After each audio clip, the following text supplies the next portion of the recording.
Today is still Sunday, January 21st. Things are not good. Things are by far the worst that they've been. Just want to give a little, I know I'm still going on the chronological timeline, but just to break in that for 1 second. I'm still in pain from the last time that they broke in, drugged, and raped me in my sleep. And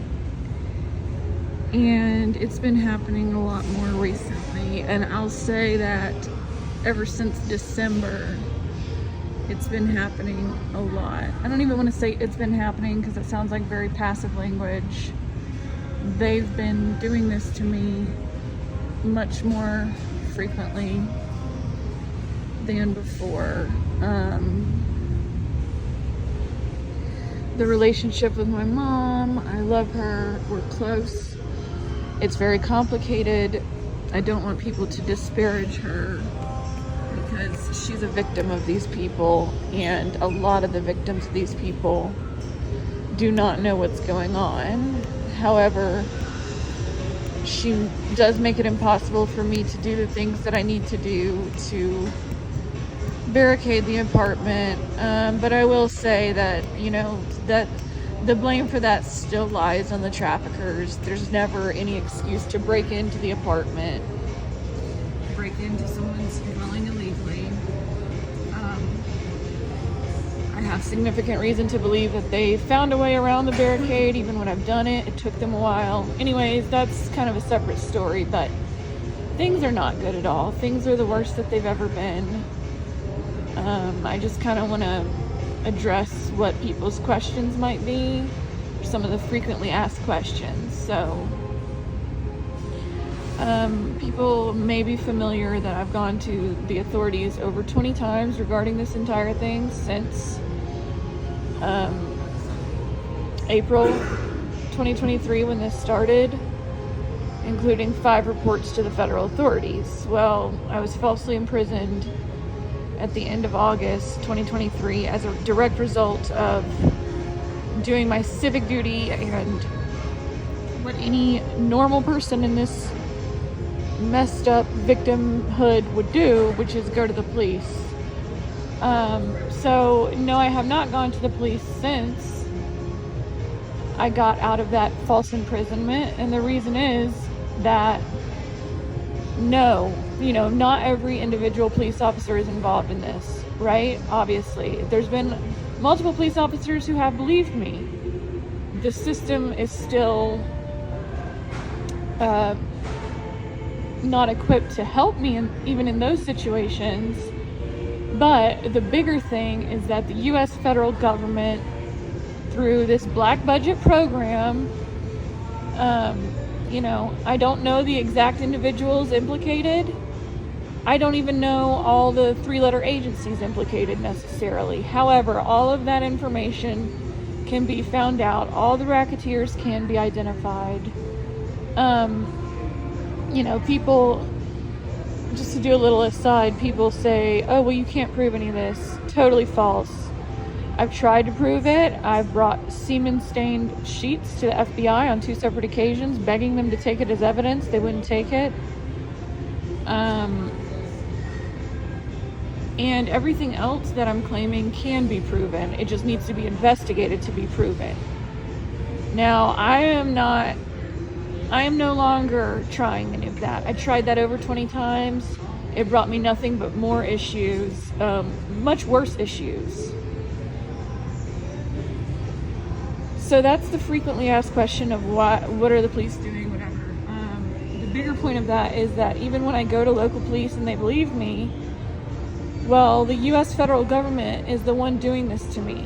They're the ones, there's key racketeers who are coordinating this, who are pimps, coordinating rape, and they're able to use their authority to turn even local police against me, even though I'm the victim here.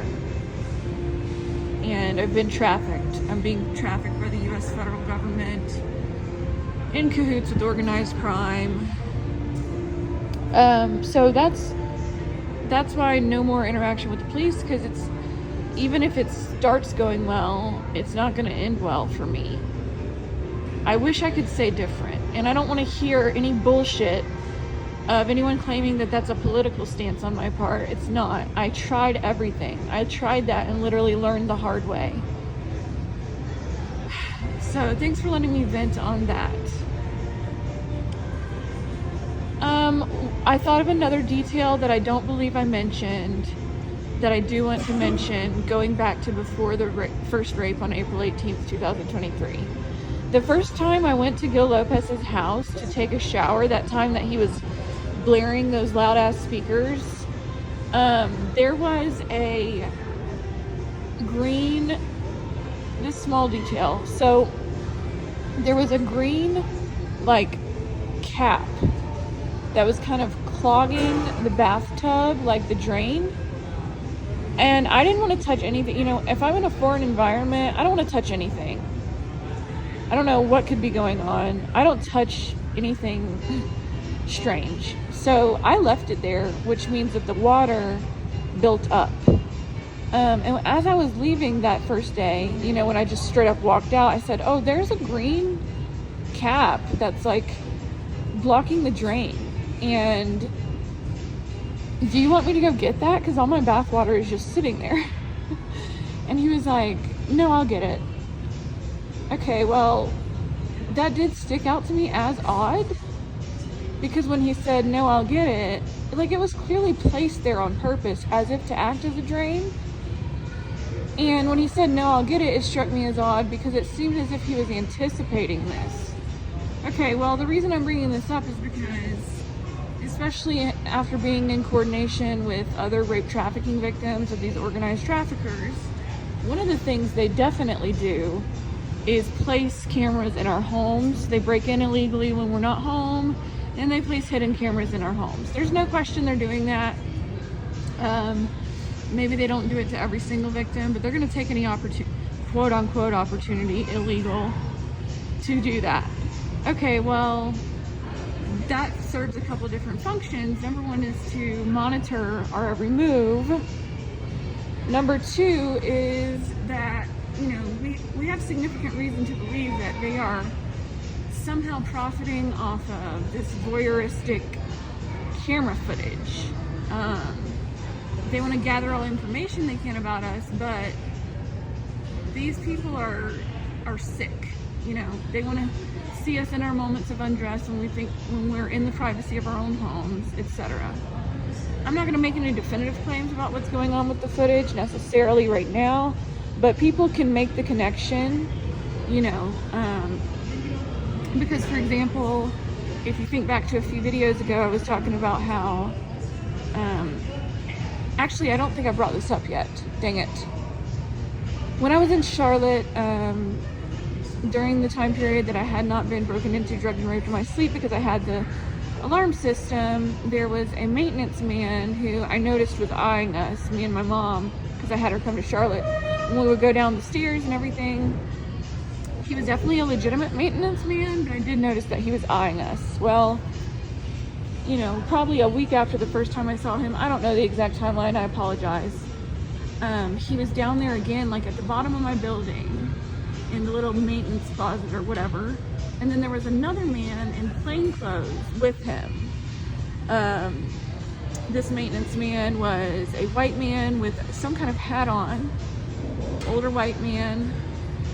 And his companion, who was in plain clothes, one of those days said to me, oh, can we need to do something with your sprinklers. Can we get into your apartment?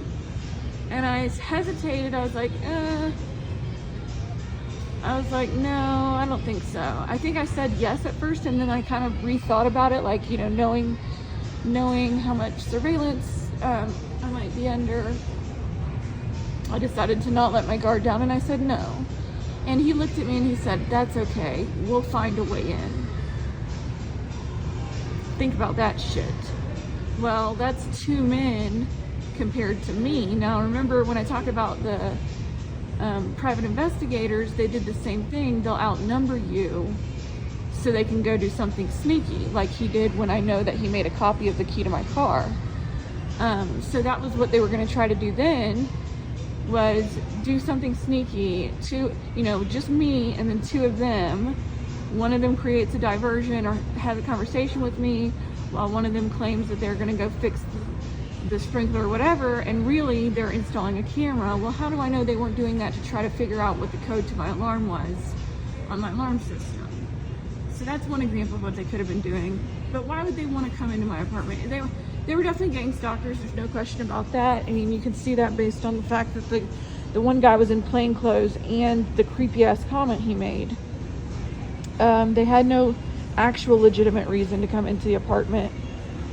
There's more to that, but the point being, why would they want to come into my apartment? You know, to place something, most likely a camera. Well, anyways, I say all that to say that day that green cap was in the shower like that, how do I know there wasn't a camera on the back of the shower? Because it was like, you know, one of those showers that's also a bathtub. So how do I know that wasn't something to get me to bend down so that they could take some kind of picture of me without my consent while I'm naked? That's absolutely the type of shit that these people do. You can look in the news, you know, when you see men being arrested for placing cameras in public bathrooms, filming people while they're using the bathroom. It's absolutely a thing that happens, and it's absolutely the type of thing that these type of people do. Okay, let's get back to the day with the post office where I left off on the last video. So I'm on the phone with the post office in Abilene, Texas. Now, again, at this time, my guard is down a little bit more, enough for me to be feeling like, okay, I want to at least send my keys back and get my stuff out of my P.O. box. I need the deeds to my land. There was like a check in that P.O. box. It's still probably there. I never even got it. But I needed to call to make sure to get them to physically forward the mail to me. And I didn't want to give them my real address. I was going to give them the post office address. But yeah, like, my guard was down enough to be like, okay, I don't want to, you know, I knew I didn't want to call anywhere in Texas, and that anything having to do with Texas was because of how much control this organized criminal syndicate has. I knew that me having any type of contact with anyone in Texas, you know, was liable to bring me more issues, so I had avoided it. But by this point, I was thinking, you know, I've got to stand by at least my own property. Called them, said I sent the keys, tried to coordinate what was in the P.O. box. My deeds were never sent. Those two deeds from Haskell County to my two pieces of property there were never sent to the P.O. box. More on that later, because unfortunately that is related to all this because of how organized crime works. Well, on the phone, you know, this is just a post office worker, and I'm like telling her, yeah, I need to have that mail forwarded. I think I was saying, like, yeah, let's wait, because I think there was less than 30 days left or something like that before the expiration of my P.O. box there. So I was like, yeah, let's wait and see if those other two deeds come, and then after that, if y'all could please forward all the mail to this post office, or I don't remember if I said that exactly, but at some point she asked which specific post office I was at, and I told her where I was, and I'm pretty sure it's because I was trying to get the stuff sent there. Why? Because I didn't want to give these Texas people my address to have it sent there, because that sounds stupid, right? Knowing that it could put me in more danger. And I said Ballantyne, you know, the Ballantyne post office, whatever. This is just a post office worker. Like, of course no one's gonna think a post office worker is a organized trafficker. Well, probably about 5 minutes later, a woman walks up to me and says something to me to start a conversation. Now, there's a lot about this interaction. I'm not going to go into all the details here because the pieces of this interaction are extremely valuable to me. But let's just say that this interaction confirmed And I do apologize for not going into all the details right now for y'all. I will at a later time about how I knew that this woman was sent for me. But point being that after I said which post office I was at, because remember, they're not tracking my phone right now because I've already changed my number.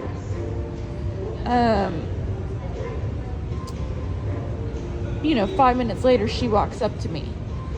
So that tells me that the organized criminal syndicate based in Texas had some kind of way to have someone on hand to send over to me once they confirmed where I was at. Based on that information. Now, I will say that connection took me months to make. Like, it didn't take me months to realize that this was an older black woman, not threatening at all, seemed totally nice. She was definitely sent for me. It didn't take me long to figure out that she had been sent for me, but it did take me a while to figure out the connection between that and the Texas post office. The reason I bring this up is because it's not just all the same. Like, the perps are still headquartered, mainly based in Texas. Yes, it's the U.S. federal government doing this, but there's different levels to this, there's different moving parts, and there's different factions. So that was directly related to the perps in Texas. There's no question about it, because they're the ones who had the motivation to keep stalking me.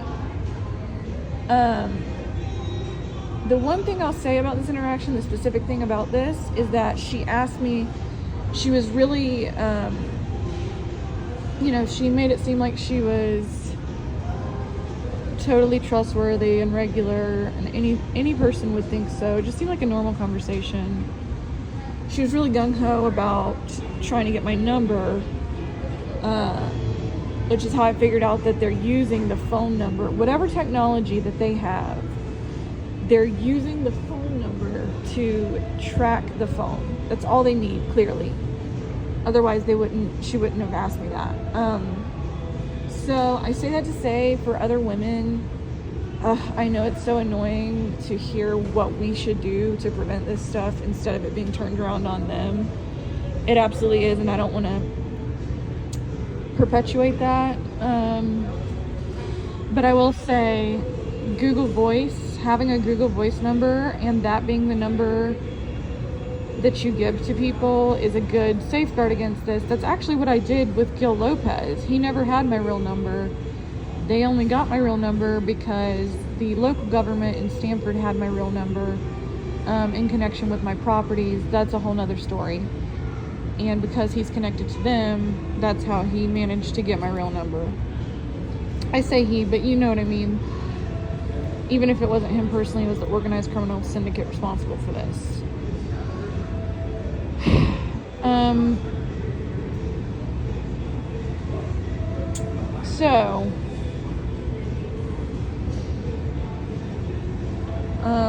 Yes. Let me think now what else I'm missing from this time period. Sorry. Okay, yeah. Another thing about this time period, June, July, August of 2023, there was some kind of clicking noise that I noticed in the wall of my apartment near where the vent was, and that clicking noise would be heard later in Salt Lake City in the wall. Apparently it's something called a clicking transponder. I don't know what that is, but that was something I noticed about that time period. And yeah, I was just trying to focus on building an income for myself,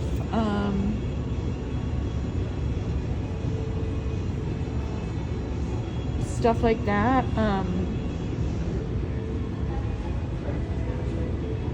I do think that they probably, for example, I stopped using my old phone. It did have cracks in it, and I sold it on OfferUp. I usually don't do stuff like that. I usually, don't want to do stuff like that. Well, I sold it, and looking back, I actually kind of think that the guy, I'm not 100% sure, but I do think that because my phone was already being watched by that point, I think there's a huge chance that the guy who bought my phone on OfferUp was connected with these people. Now, I don't know that for sure.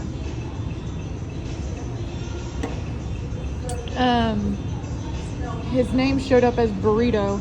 By this point, I had already abandoned so much of my property and things that I did want to, sell things when I could and not waste money. Okay, so now let's get to bringing my mom down to Charlotte. Well, remember, the PI, who I had to figure out was in on this to some degree, had said something about my mom. And D&D back in Stanford, Texas, one of them being part of the local government, both of them most likely implicated in this organized criminal syndicate. One of the things I had said to them when I was telling them what I knew was that I was concerned because they had definitely, obviously by that time I had figured out they had a tracking device on my vehicle and they had tracked me to my mom's. Again, I thought I could trust these people at that time, D&D. So it would have been clear to them that I was concerned for my mom's safety. And then we have that PI saying, oh, but what about your mom? That's enough for me to be concerned. It's like, I have to take that seriously. I could tell that was an attempt to control me, but I have to take it seriously knowing what these people are capable of. And I did not want to just leave her in Salt Lake at that time, knowing what these people are capable of, knowing that I had been, unbeknownst to me, tracked to her apartment with that tracking device that had been on my vehicle in earlier April before the first rape, when he had clearly already put a tracking device on my vehicle. So I had my mom come down to Charlotte. She had a rental car. She had her car. She came down. The way I was thinking was, I want her here with me. Like, I don't trust these people. I want her here with me, and I want to keep her safe. That's what I was thinking. So she did come down, and I was alone, and I wanted her company. Like, going through all this crap alone, I wanted her company. So she came to Charlotte. Let's see, that was either the end of July or the beginning of August. We're still trying to move on with our lives. She sells her car, and she really wanted to take a vacation. She had been working a lot. She really wanted to take a vacation, and I decided to go with her.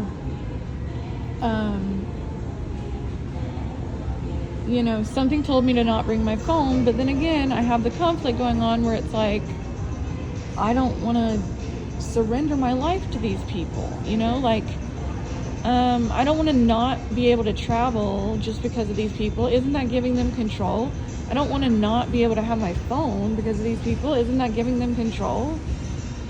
I wanted to try to stand my ground in what way I could. Part of that means I've already had to reorient my whole life for the sake of what these people have made me victim to. And do I really want to keep going in that direction? That's what I was thinking at the time. Looking back, I do think that they might have tracked us on this vacation regardless, even if I hadn't had my phone, because they were already watching my apartment so closely. So me and my mom went on this vacation at the end of August. When we started on the vacation,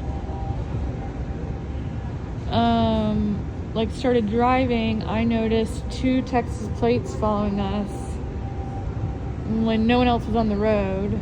It wasn't obvious enough, but it was obvious to me. One of them, I have the plate number. I looked it up. The plate frame had the name of a small town in Texas on it. I looked that small town up, and it was 2 hours away from Stanford. So that was enough to tell me that these are probably the organized criminals. Now, at that point, she's driving. She won't let me drive. I'm like, let me drive. And I was going to drive us back home. And y'all got to understand the context here.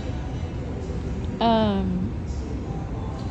this point, I am isolated, but that's due to my attacker's actions against me. You know, I did have a support system when this started. Most of it was over the phone, but at this point, my attackers have isolated me. Anyone in my position would have been reasonably scared for their life. And you know, I'm like, I feel like I can't call my dad because he had already been making psychiatric threats against me based on what I had been victim to. Love you, Dad, but that's true. You already had been doing that. I knew where that was going to end up. So yeah, at this point, I didn't really have anyone to call to say, please come get me and take me home.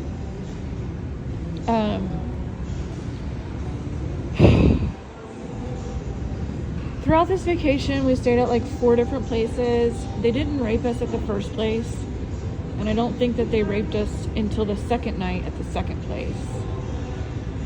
We went to Beach Mountain, Blowing Rock, and then Gatlinburg, Tennessee. There may have been one other location. I have all that recorded somewhere, and there will be a record of all of this. So we, the second night at the second place, we pulled up. You know, I did beg my mom. Again, you guys have to understand, most normal people are going to feel like this is very out there. I'm not making excuses for my family because they should have believed me from the beginning. But, you know, people's version of reality doesn't necessarily change when they haven't been the particular target or they're not aware of it. So for my family, life's going on as usual and as normal. They somewhat believe me in everything. Well, you know, at the second place I said, please get a hotel room on the second floor, and she didn't. She got it on the first floor. But again, that's not illegal. None of that is. This is all doing normal shit as a normal person.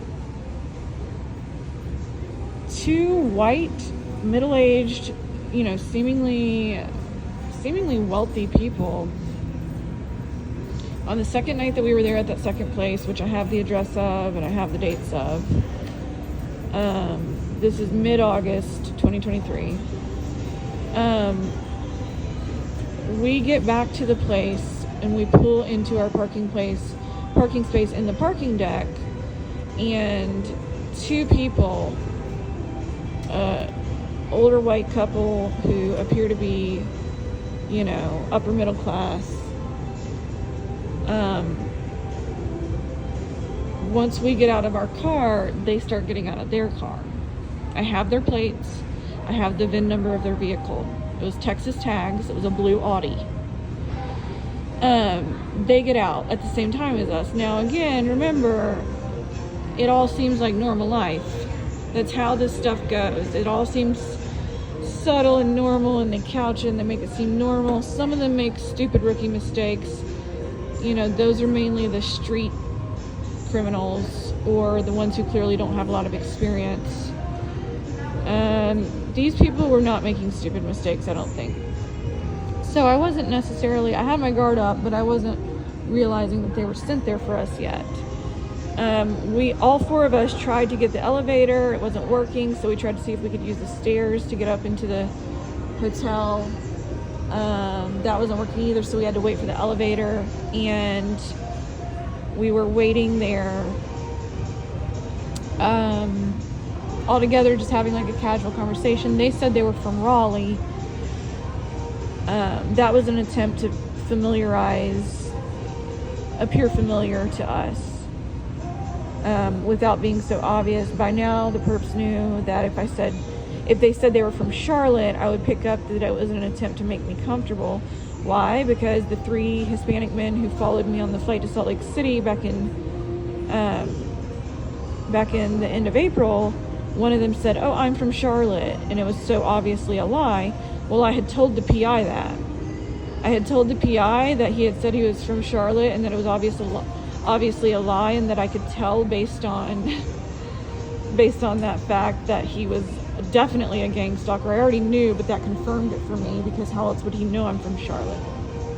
Again, an investigation many degrees removed, but enough to confirm for me and my purposes. Well, so that means, and not only that, that also confirms that the PI was in on it, which I already knew, because they knew enough to say Raleigh, to still make it sound familiar, but knowing that if they said Charlotte, I would have my guard up.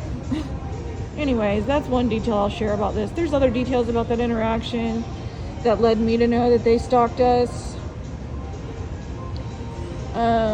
Well, you know, they seem like normal people, so my mom's guard wasn't up, and nobody's would be, really. No normal person's would be, based on these people. They seem totally normal. But they were sent to see which room we were in. Why were they waiting for us to get there? And, you know, make it seem like they were just getting out of their car at the same time that we were and taking the elevator up to the hotel at the same time that we were? Because my attackers didn't know which hotel room we were in yet. But if they're following us, they see which hotel room we go to, and that's exactly what they did. Because we all ended up taking the elevator at the same time, and me and my mom's room was like right next to the elevator. They saw which room we were in. Okay, well, we wake up the next morning, and the window had been unlocked. And my mom wrote it off as just, oh, well, they, you know, the cleaners must have opened it to air out the room. I already knew better. And then my anus was hurting. It hadn't been hurting for 2 months because they hadn't managed to break into my apartment in Charlotte, drug and rape me for 2 months. So my anus was hurting again. You know, if they had broken into that apartment, it would have called the police immediately. And that just goes to show you, like, breaking into the apartment is always illegal, no matter what black budget is behind it. They don't want to alert the police of it because there's no way that they could ever possibly justify it. Sorry to get off on a tangent there. So yeah, we woke up that morning and the window had been unlocked, and my anus was hurting really bad. And you know, it's one of those things where of course you have no memory of the rape, so you try to tell yourself it must be something else. Like maybe it's hurting because I shaved. No, it wasn't at all. I've never had this pain except for when they've raped me. And I already knew that they had been following us. So I already knew that they had been following us in cars. She and I went to our next destination, which was Gatlinburg, and we were downtown in Gatlinburg. So by that time, I knew it had happened again.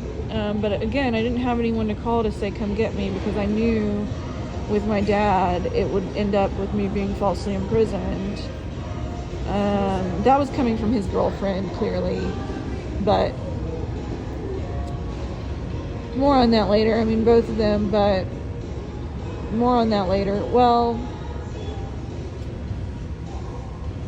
so yeah, we were in downtown Gatlinburg, multiple vehicles with Texas tags clearly following me, making multiple loops around downtown. I think they did that because they could tell that I knew we had been raped again. And, you know, it's to ramp up the gang stalking, to say, like, we're still watching you. Like, you know, at the time, I felt like it was like, don't go to police. That's what I felt like it was at the time. Like, don't go to police because we're still watching you. Or making sure that I'm not going to police to report the rape. Again, I'm scared for my life. You know, I don't have access to drive a vehicle. My mom won't let me drive the vehicle. I know that we've been followed by multiple organized rape traffickers, sex traffickers. And yeah, I am scared for my life.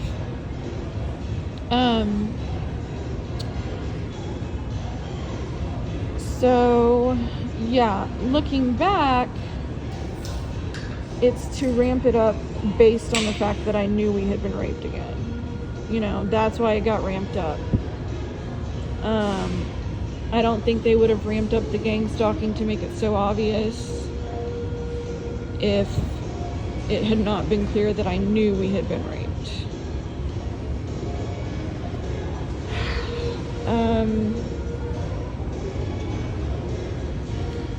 Then we get to, okay, so that was the second place.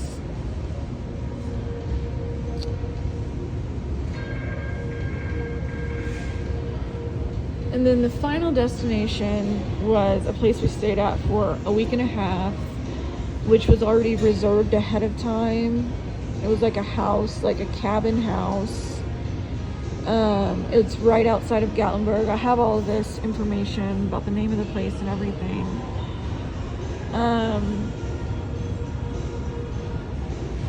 And you know, the thing about this trip is that it's much different. I will just say that my mom is very strong-willed. That's all I'll say. But this portion of this whole thing is very different because for the first time, I am not in control of my environment. Up to this point, I've advocated super hard for myself to make sure I'm in control of the environment. And at this point, I'm not. I don't have access to a car and what have you. So we get to this place that we're going to be staying for a week and a half. I already knew that it had happened again, you know, and what I'm telling myself by this point is, okay, get through this trip, get home. I'm going to give this thing every fucking thing I've got because now they've raped my mom. And how do I know that? Well, because she said her bottom was hurting. She doesn't know it, of course, but her bottom was hurting, just like mine. So at this point, I'm extremely angry for like both myself and my mom. And I know I'm not on a favorable footing to report it to the local police. In any of these vacation destinations, nor in Gatlinburg, especially with the fact that my mom is convinced that it hasn't happened. That's not going to go well for me, you know, because they're going to want to ask her, and she's going to insist that it didn't happen, of course, which a lot of victims do, and that's not a favorable footing for me. And I already knew how much local police racketeering was involved in this. So in my mind, going to the federal authorities, again, was the best choice. Doing so when I'm on a favorable footing was the best choice. I legitimately believed that I might be killed if I go to the local police, and I had good reason to believe that. For example, this is skipping ahead a little bit, so still on the vacation at the end of August, it became clear to my attackers. I was sitting out front of the house that me and my mom rented. She's still convinced we haven't been raped, of course, and the more I try to tell her, the more she insists that we haven't. But that doesn't change anything because of the nature of the crime. The victims do not have any memory or recollection of the rapes. Well, I just started sitting out front of the house at nighttime, having known that not only did they break and drug and rape us that second night in Beach Mountain or wherever it was, I can get all that together to confirm the location, but that they had also broken, drugged, and raped us at this small house in this little town near Gatlinburg.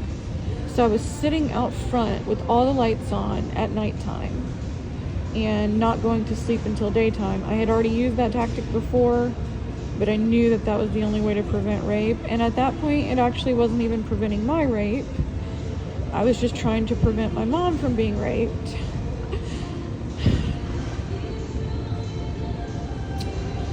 She was leaving because she didn't understand or believe what was happening. She was leaving in the daytime, you know, near the end of the vacation here. I was, you know, sleeping in the daytime so I could watch over the house while she slept.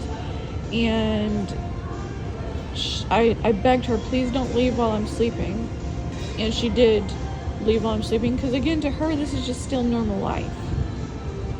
Because these people know how to do things so sneakily and in plain sight. So anyways, I'm sorry. So because of that, because I had been sitting out front of the house with all the lights on and made it clear to my attackers that I knew that they were still raping us, and one of those nights, this was a gated little cabin thing,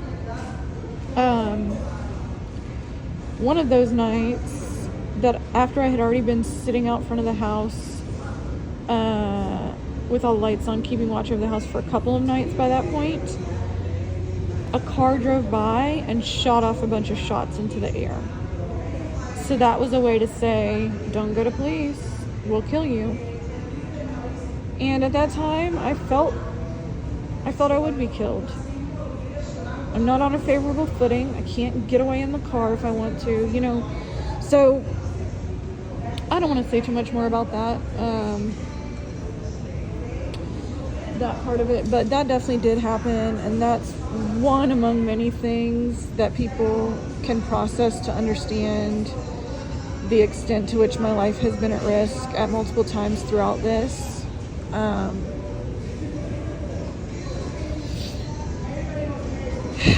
Again, these people are very misogynistic, so they see a woman traveling or a woman in any place but her hometown as a chance to get away with more stuff than usual, because they don't view women as capable. You know, they're extremely misogynistic and everything. So the other thing about that last destination, that week and a half that my mom had already pre-ordered, well, and again, this whole time I'm like, Mama, we've been raped, they're raping us in our sleep. Like, I'm trying to convince her. Well, Gatlinburg, every hotel in Gatlinburg was full at this time. We were in this tiny town that's like 10 or 15 minutes away from Gatlinburg, and this cabin complex had like 20 different little cabins in it, and it's a gated cabin complex. Well, for some reason, they gave us the one at the very back, and none of the other cabins had anyone in them at all. Now, isn't that suspicious compared to all of the Gatlinburg hotels being completely full? See, at this time, I didn't realize the extent to which the U.S. federal government was involved in this. But I did mark that as suspicious. Like, there's no way that business is that bad while the rest of Gatlinburg is totally full, and they gave us the one at the very back of the complex. So I was thinking, are they watching my mom's phone to see what place she ordered for us to be staying a vacation at? Looking back, I do think so, because why else was there no other anyone anywhere? Oh, why? Because they wanted no witnesses. There was a Ring camera on the front of that cabin, but you know, that's something these people view it as they can get around. They wanted to make sure there were absolutely no witnesses to what they were doing to me and my mom. Of course, unbeknownst to us, because they're drugging us every time. They're waiting till we're asleep and drugging us. So, one of the mornings we woke up in that cabin, my mom's phone was already broken. It was totally broken and unusable, but it hadn't been when we went to sleep that night. Now, why is that? Well, they're already into my phone. I already knew that. They're already using my phone to track me and what have you. So they're not going to do that to my phone, because that's, again, an inference I made based on the stalking patterns. Well, they're not going to do that to my phone because it would stop them from tracking me. But maybe they did it to my mom's phone so that we wouldn't be able to call the police without them knowing ahead of time. Because by that time, they knew that I knew what was up.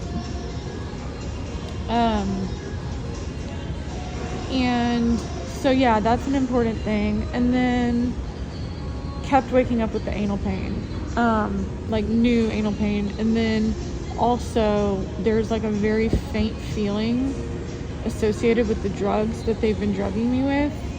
Every time they rape me, it's a very, very hard to notice because it doesn't black you out. It blacks you out, but it doesn't knock you out. And then also it's not like it lasts like 14 hours or something. But I had that feeling one of those mornings. And oh my God, once I realized it was still happening there, I was sick to my stomach. I threw up. And not just from whatever they've been forcibly drugging me with, although that's part of it probably, but literally the thought that they are raping me and my mom in our sleep totally sickened me. So I spent, that leg of the trip, like steeling myself, preparing myself for the fight to come, knowing that I had to give this thing my all. These people are never going to stop stalking me. By this point, this started in April and we're in August. So April, May to June, July, July to August. It had already been 4 months. And a lot of significant life changes just to try to get away. And clearly we're already at the point where I can't leave my apartment, my alarmed apartment, without them stalking me, breaking in, drugging and raping me in my sleep. So I knew by then this is sexual slavery. I already knew that before, but I can't live a life of sexual slavery. I've got to give this thing everything I've got. I have this permanent migraine, but I don't care. I've got to give this thing everything that I've got, and I have to do it alone with my family not understanding what's going on. So I'm preparing myself for that at the end of this trip, and I'm also focused on us getting back home safely. I'm trying to think what else was significant about that trip. So obviously there were gang stalkers with Texas tags clearly following us. At that last location, I think these were Tennessee-based traffickers that they were working with.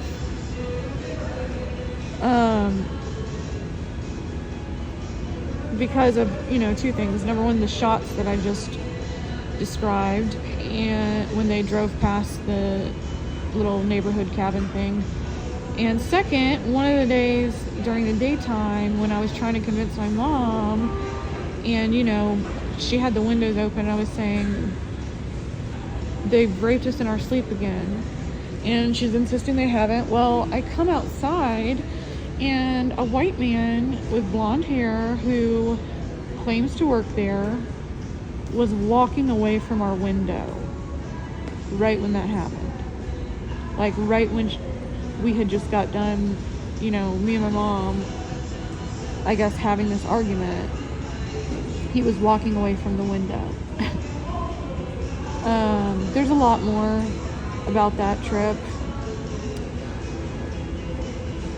as far as, interactions to lead me to know what's going on. With most of those interactions, me realizing what's happened either a day later or a few hours later or what have you. It was a setup. They were planning to break in, drug and rape us in our sleep the whole time. And, no one can be faulted for trying to live a normal life. Go on vacation like a normal person when you have the chance to. No, the victim cannot be faulted for that. This is part of what makes it sexual slavery. They want to show you that you don't have freedom. They're going to take every measure they can to corner you and accelerate the cornering.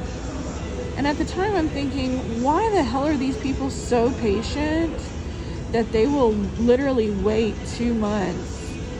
Those 2 months that I wasn't raped in my apartment because I had that alarm system, which I had to sell my car to have the money to have installed. And I had to advocate when my family literally was actively trying to tell me that I didn't need to install an alarm system.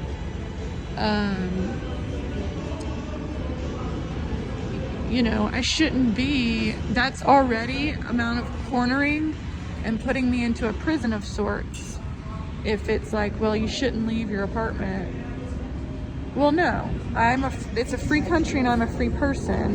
I should be able to take a vacation like a normal fucking person. So by that time I saw where this was headed, but it was just so weird.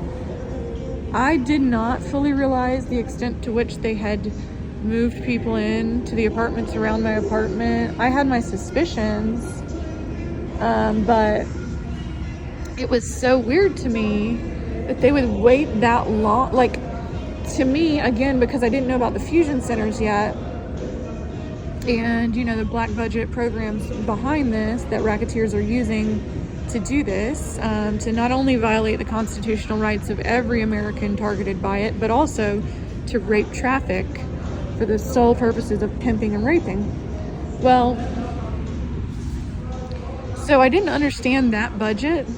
So to me, it was like, why would sex traffickers, they're not making enough money off of whatever video of raping me that they're making. They're not making enough from that to sustain this amount of stalking and patience. I knew they were desperate out there in Stanford, clearly, because the economy there sucks, which does not at all excuse what they're doing. It gives background to why they're after me so heavy, because they see someone like me come into their town and they see it as a fucking cash cow. Sorry, not trying to sound like self-absorbed, but that's true, just because of how misogynistic they are. So that was already not lining up to me. Like, why would they be so, you know, and a lot of people have asked, and I was asking myself the same at the time, why haven't they just lost interest already? They've seen that I'm literally willing to abandon my properties, like, just to get away from them and make it clear that I have nothing to do with this. And yet they've still followed me not only back to my home state, but also 4 months later, they're still stalking me. That already wasn't matching up. So me and my mom, another thing to note during this time is my mom was having significant bladder symptoms that would have lined up with rape.